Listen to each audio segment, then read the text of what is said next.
And on this Thursday, February 5th, 2026 edition of Newsmakers, the Nigerian government has launched a military operation against Islamic militants after more than 160 people were killed in Muslim-majority villages. Local officials said the attack happened yesterday in Waro and Nuku, with many victims reportedly killed for resisting extremist ideology. Amnesty International called it a stunning security failure.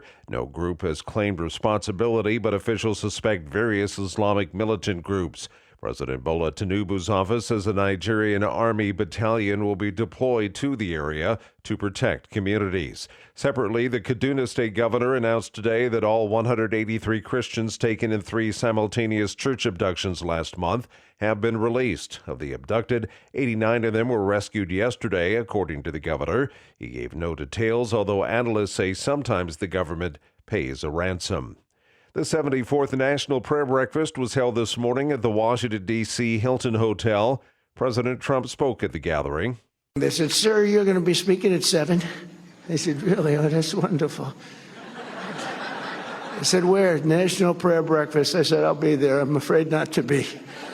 I need all the help I can get." The president used much of his speech to highlight accomplishments from his first year back in office. He said his administration is having tremendous success and it's bringing the country together. Trump covered a wide range of topics, from proposed voter ID legislation to energy. Trump also announced a national mall event to rededicate America as one nation under God. To support this exciting renewal this morning, I'm pleased to announce that on May 17th, 2026, that we're inviting Americans from all across the country to come together on our national mall to pray. The major independent national mall prayer event is part of the Freedom 250 initiative to mark the 250th anniversary of the Declaration of Independence. The gathering invites Americans to pray for the nation's future, focusing on themes of providence, protection, and repentance. The event is separate from the bipartisan America 250 Commission. Vice President J.D. Vance is in Milan to lead the U.S. delegation to the 2026 Winter Olympics. He told a group of U.S. athletes that the Games are one of the few things that unites the entire country. Vance, who said the trip was a highlight of his time as vice president, took his family to watch the U.S. women's hockey team beat Czechia 5-1 in a preliminary game today. After spending the weekend at the Games, Vance planned stops at Armenia and Azerbaijan.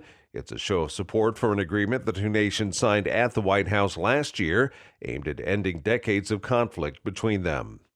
Jelly Roll is sharing what he plans to do with one of the awards he won during the 68th annual Grammys.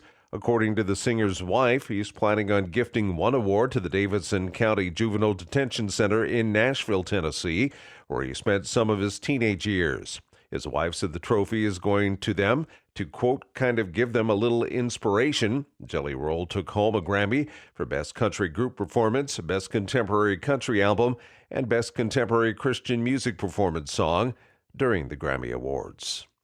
And that's Newsmakers for this Thursday, February 5th, 2026 edition. I'm Keith Black.